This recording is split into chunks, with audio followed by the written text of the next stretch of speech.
Tout le monde a vu les discours, mais personne n'a vu la nuit. Hier soir, selon ce transcript, Donald Trump a publié des centaines de messages, l'un après l'autre, dans une spirale qui a immédiatement choqué par son intensité. Et le paradoxe est brutal. Pendant qu'il parle en public de respect et de coopération, ses posts en ligne accusent directement Barack Obama de trahison. Fact, le texte dit qu'il a écrit qu'Obama ferait face à la justice pour treason. Fact, il a aussi reposté des affirmations selon lesquelles l'élection de 2020 aurait été volée, impliquant la CIA, la Chine et des outils nommés Hammer et Scorecard. Et si tu crois que ce n'est qu'un délire numérique, regarde ce qui suit dans le même récit. Des agents fédéraux récupérant des boîtes de bulletins de vote de 2020 dans le comté de Fulton. Mais voici la partie que personne ne dit à voix haute. Pourquoi tout s'accélère maintenant et jusqu'où cela peut aller?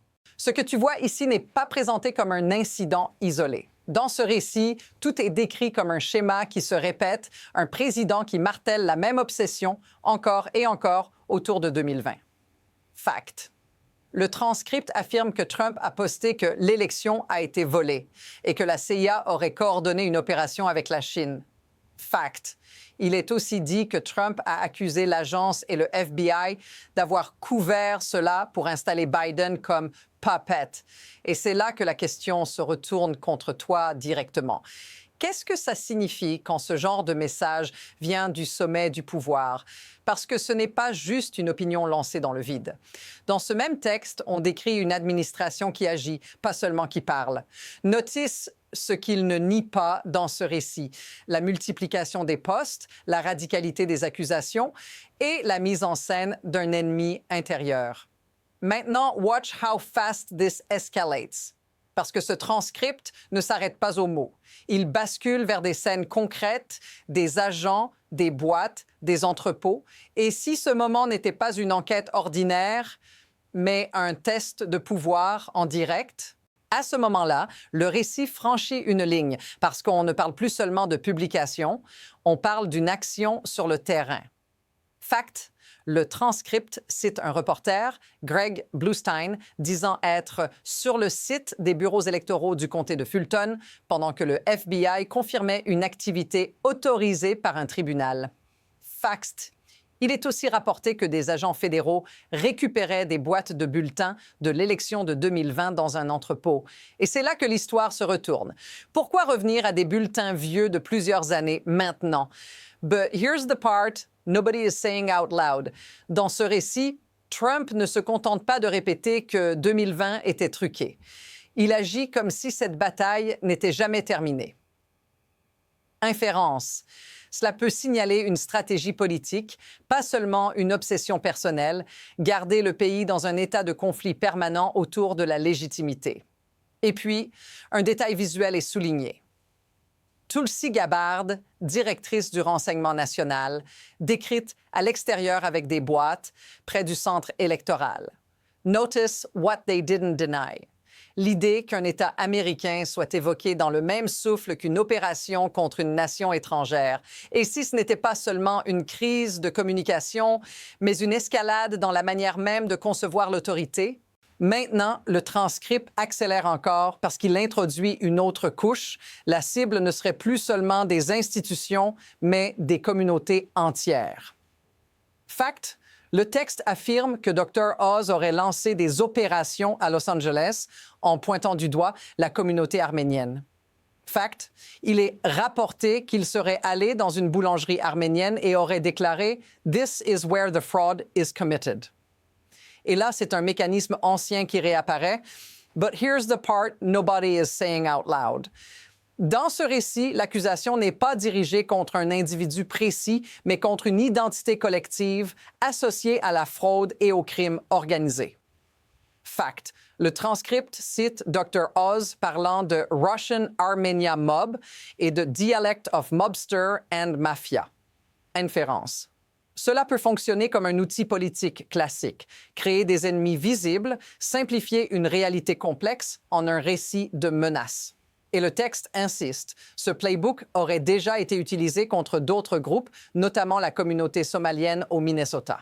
Fact, Trump est cité disant que close to 89% of Somalians are engaged in welfare fraud.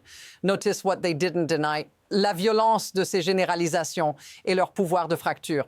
Et si le vrai basculement n'était pas seulement dans les raids ou les postes, mais dans la fabrication d'un pays où des communautés deviennent des suspects permanents? La pression continue de monter dans ce transcript avec des voix venant de l'intérieur même du mouvement qui commencent à poser des questions sérieuses. Fact, Andrew Schultz, un podcasteur de droite, est cité disant « There's something disgusting happening under the guise of security. » Fact, il souligne que 5% of the people they've deported are violent criminals. And then it hits. There are probably more pedophiles in the Oval Office. Notice what they didn't deny, l'ironie mordante de cette déclaration venant d'une figure qui soutient pourtant Trump. But here's the part nobody is saying out loud. Dans ce passage, ce qui commence à émerger, c'est un sentiment de plus en plus partagé que les vraies menaces ne sont pas dans les rues, mais dans la manière dont la politique se joue en coulisses. Fact. Julian Sanchez, un analyste politique, est cité pour dire qu'il est complètement bizarre et inédit que le directeur du renseignement national, Tulsi Gabbard, soit présente pour exécuter un mandat de perquisition. Inférence, cela suggère une mobilisation des élites de pouvoir d'une manière qui dépasse largement le cadre institutionnel normal. Et c'est là que la dynamique bascule. Ce ne sont plus seulement des actions contestées ou des discours polarisants, mais une transformation fondamentale des mécanismes de pouvoir. Et si ce n'était pas seulement une question de politique, mais une redéfinition de ce qu'on entend par justice et légitimité dans un système démocratique. Maintenant, la trajectoire devient plus incertaine et la question du futur se pose. Où tout cela nous mène-t-il? Fact, dans le même transcript, Fox News rapporte que les sondages montrent une inquiétude grandissante parmi les Américains sur l'état de l'économie. Fact, 39% disent que leur situation s'est détériorée et seulement 24% se sentent mieux financièrement. But here's the part nobody is saying out loud. L'économie n'est pas seulement un indicateur des performances du gouvernement. Elle devient une arme dans une guerre politique. Inférence. Si l'économie continue de se détériorer, cela pourrait jouer en faveur de ceux qui cherchent à remettre en question l'intégrité du système, comme Trump.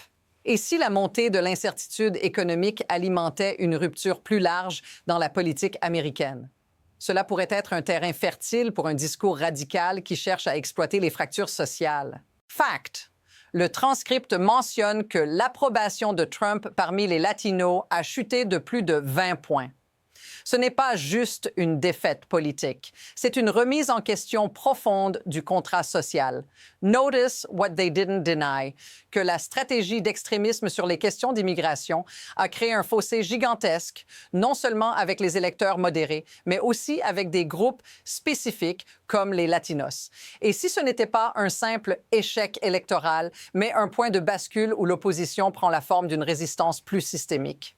La pièce manquante qui pourrait tout changer, ce qui se cache derrière la façade des actions gouvernementales. Fact. Le transcript mentionne un raid autorisé par un tribunal sur les bureaux électoraux de Fulton County. Des agents fédéraux y auraient récupéré des boîtes de bulletins de vote de 2020. Fact. Le président du comité du comté de Fulton, Rob Pitts, a affirmé « Nous ne savons pas où les bulletins sont emmenés ». This is where the story flips, parce que l'idée d'un raid, bien qu'il soit autorisé par un tribunal, soulève des questions de transparence et de sécurité. Inférence. Cela pourrait indiquer qu'un processus qui semblait légal peut se transformer en un mécanisme de contrôle politique. Mais ce n'est pas seulement un détail administratif. Le transcript met en lumière une transformation inquiétante du rôle de l'État, un rôle d'intervenant, non seulement dans la loi, mais dans la gestion active des narratifs. Notice what they didn't deny, la déconnexion entre la sécurité des bulletins électoraux et l'inquiétude grandissante du public quant à leur intégrité après l'intervention. Et si ce qui semblait être un simple incident devient un catalyseur d'un mouvement plus large pour redéfinir ce que signifie être en sécurité sous un gouvernement? Et maintenant, la pression monte encore avec un facteur politique crucial. Fact. Dans le transcript, Fox News rapporte que les sondages montrent une inquiétude grandissante parmi les Américains sur l'état de l'économie. Fact, 39 disent que leur situation s'est détériorée et seulement 24 se sentent mieux financièrement. But here's the part nobody is saying out loud. L'économie n'est pas seulement un indicateur des performances du gouvernement, elle devient une arme dans une guerre politique. Inférence. Si l'économie continue de se détériorer, cela pourrait jouer en faveur de ceux qui cherchent à remettre en question l'intégrité du système comme Trump. Et si la montée de l'incertitude économique alimentait une rupture plus large dans la politique américaine, cela pourrait être un terrain fertile pour un discours radical qui cherche à exploiter les fractures sociales.